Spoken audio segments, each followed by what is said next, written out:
n'aiment pas ce qu'ils y voient. Pas parce que vous êtes trop gros, trop maigre, chauve, moche ou je ne sais quoi.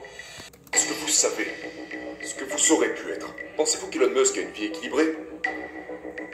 Non. Pensez-vous que Steve Jobs avait une vie équilibrée? Non plus. Pensez-vous que Bill Gates? Non. Henry Ford? Non. Donc, si aucune de ces personnes qui ont créé toute la richesse du monde n'avait de vie équilibrée, pourquoi pensez-vous que vous devriez en avoir une? Pourquoi? La vie n'est pas un voyage. Les voyages, c'est pour les imbéciles. La vie, c'est trouver quelqu'un à qui vous voulez ressembler et faire ce qu'il a fait. Montrez-moi vos amis, je vous montrerai votre futur. Quand vous étiez jeune, quel était votre rêve? Eh bien, quand j'étais au collège, moi était de me garder en vie. En vie. Que je ne meure pas jusqu'à ce que j'atteigne l'âge de la raison. Il ne savait pas si ça serait 20 ans, 30 ans, 40 ans, ou jamais. Et je n'avais pas vraiment d'objectif à part celui de rester en vie, parce que j'ai eu beaucoup de problèmes. Quand j'étais au lycée, j'ai essayé de tuer mon professeur. Entre autres. Donc j'ai été expulsé, non pas de l'école, mais du district. Ils m'ont interdit d'intégrer une autre école de tout le district. Et j'ai aussi été arrêté, je suis allé en prison 5-6 fois.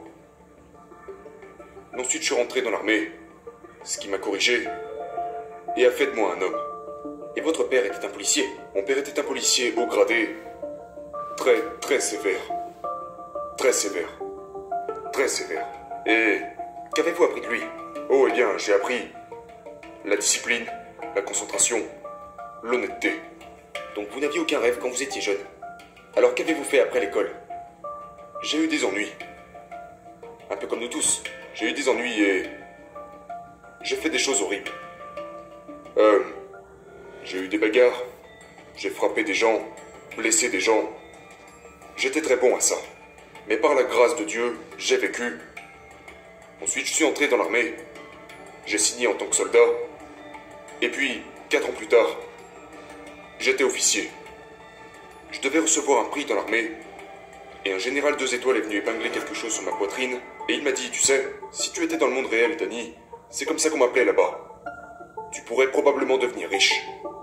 Et une ampoule s'est allumée au-dessus de ma tête. Je n'y avais jamais pensé avant. Je ne savais même pas combien de zéros il y avait dans 1 million de dollars.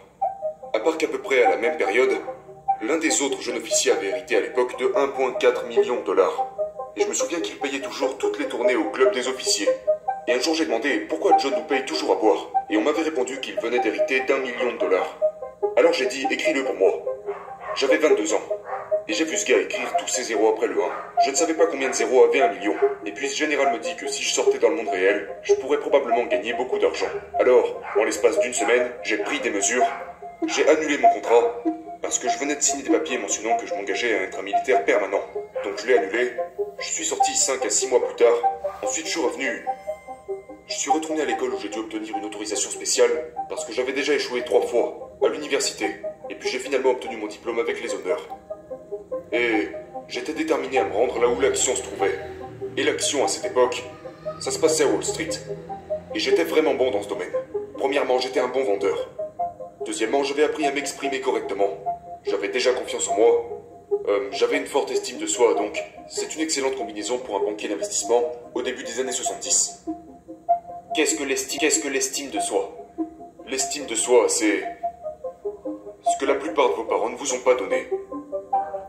C'est une forme de confiance en soi. C'est une forme de conscience de soi. Mais la chose la plus importante à mon avis, c'est que nous sommes mis sur Terre pour procréer, pour faire perdurer l'espèce humaine. N'est-ce pas? Eh bien c'est la chose sur laquelle nos parents sont le moins informés. Maintenant quand je reçois des parents, ils disent « J'ai fait... Je ne savais pas quoi faire de mieux. Vous ne savez pas ce que vous ne savez pas.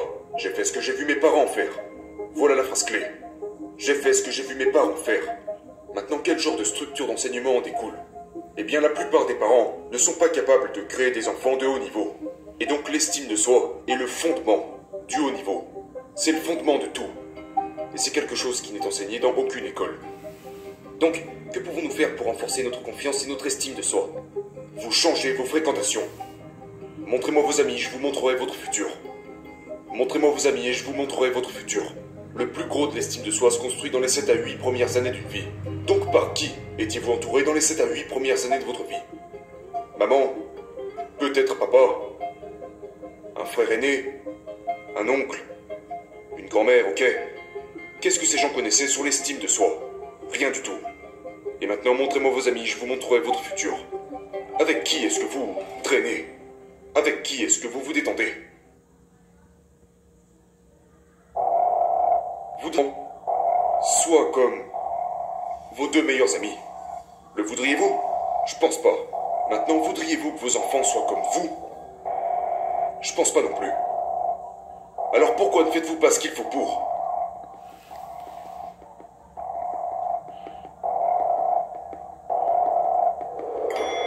Très peu de gens sont satisfaits de ce qu'ils font.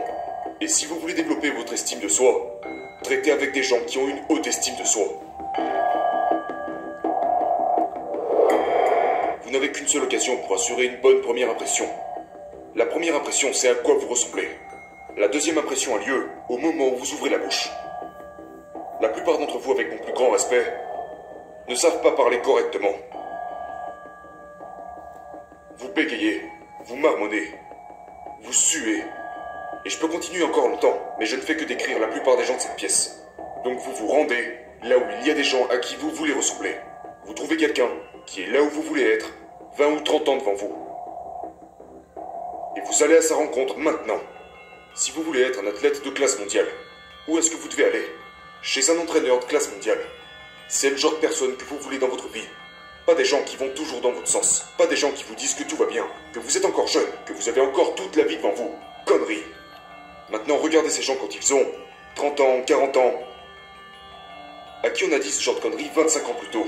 Regardez-les maintenant.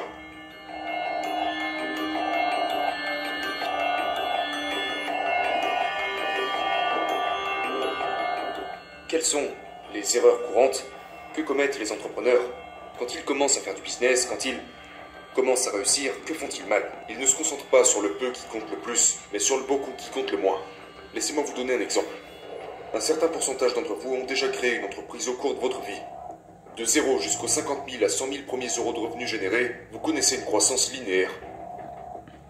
Pour tous ceux qui ont déjà démarré une entreprise et qui ont généré une quelconque somme d'argent, ils ont commencé à grandir de manière croissante, parce qu'ils partent de 0 jusqu'aux 50 à 100 000 premiers euros. Tout le monde est d'accord avec moi? Ok. Mais quoi ensuite? Ils arrêtent de jouer pour gagner et commencent à jouer pour ne pas perdre.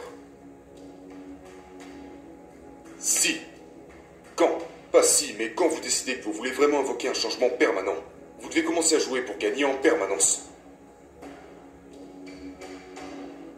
Et personne ne prêche ça.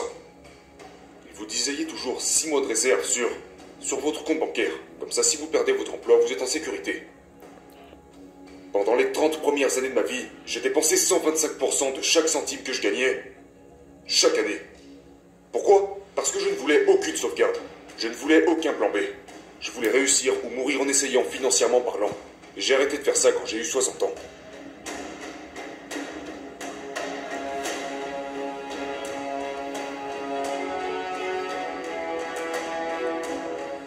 Regardez-vous dans le miroir.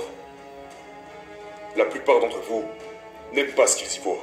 Pas parce que vous êtes. Pas parce que vous êtes trop gros, trop maigre, chauve, moche ou je ne sais quoi. Mais parce que vous savez ce que vous aurez pu être. Nous sommes dans le domaine de la minimisation des regrets. Quand j'avais ton âge, je me suis dit à moi-même quand j'aurai 80 ans, je ne veux aucun de ces regrets. Et finalement, je n'ai qu'un seul regret. Ce sont toutes les choses que je n'ai pas faites. Que j'aurais pu faire, que j'aurais voulu faire, que j'aurais dû faire. Pensez-vous qu'Elon Musk a une vie équilibrée? Non. Pensez-vous que Steve Jobs avait une vie équilibrée? Non plus. Pensez-vous que Bill Gates? Non. Henry Ford? Non.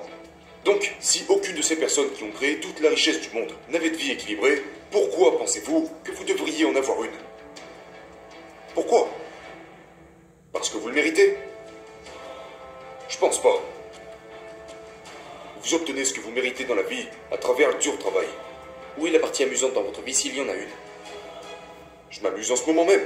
J'aime ce que je fais. Mais la plupart des gens de cette audience n'aiment pas ce qu'ils font. 87% des gens sur la planète n'aiment pas ce qu'ils font. Quanto vocês acham que poderia ser hoje a minha carteira de renda mensal? Então, Voyage. Les voyages, c'est pour les imbéciles. La vie, c'est trouver quelqu'un à qui vous voulez ressembler et faire ce qu'il a fait. Mais la plupart d'entre vous n'ont pas. Je parle de manière générale. La plupart d'entre vous ont une très faible estime de soi. Vous n'avez pas confiance en vous. Vous ressemblez à de la merde. Vous vous habillez comme de la merde. Et puis ensuite, vous blâmez le 21e siècle. Ce qui explique la raison pour laquelle vous vous habillez comme tel. Il y a 25 ans en arrière, si vous veniez à un séminaire comme celui-ci, vous auriez tous un costume et une cravate. Il y a 40 ans en arrière, les femmes portaient des chapeaux.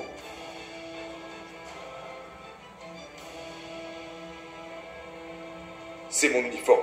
Je ne vais pas dormir comme ça, mais je veux dire, c'est mon uniforme. Et c'est mon uniforme depuis bien longtemps.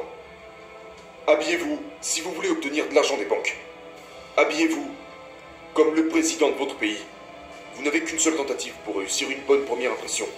Si certains d'entre vous veniez me voir habillé comme vous l'êtes, je vous donnerai même pas du putain de papier cul.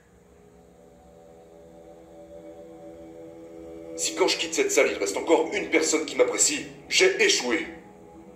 Vous comprenez ce que je dis? J'ai échoué. Je ne suis pas là pour être votre ami. Si vous voulez un ami, allez adopter un putain de chien. Je suis ici pour vous traîner jusqu'à la ligne d'arrivée. Et ce, peu importe ce qu'il en coûte. Et pour ça, personne sur cette planète n'est meilleur que moi. Juste écoutez ça.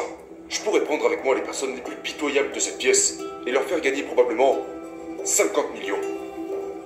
Mais alors, qu'est-ce qui est nécessaire? Quel est votre meilleur conseil? Le meilleur conseil, c'est... trouver quelque chose que vous aimez, qui serait en mesure de changer 1 milliard de vies. Zuckerberg en est le parfait exemple. Il a changé plus d'1 milliard de vies. En valeur ajoutée? Correct. En valeur ajoutée. Améliorer la vie d'1 milliard de personnes. Vous ne changerez peut-être pas la vie d'1 milliard de personnes, mais... admettons que vous changez la vie d'1 milliard de personnes. Alors les chances que vous avez de devenir milliardaire augmenteront proportionnellement à l'impact que vous aurez créé. 5 millions de dollars que 500 000 dollars. Il est plus facile de faire 50 millions que 5 millions. Et il est plus facile de faire 5 milliards que 500 millions. C'est la même paperasse. Mais pour ça, vous devez avoir un grand rêve.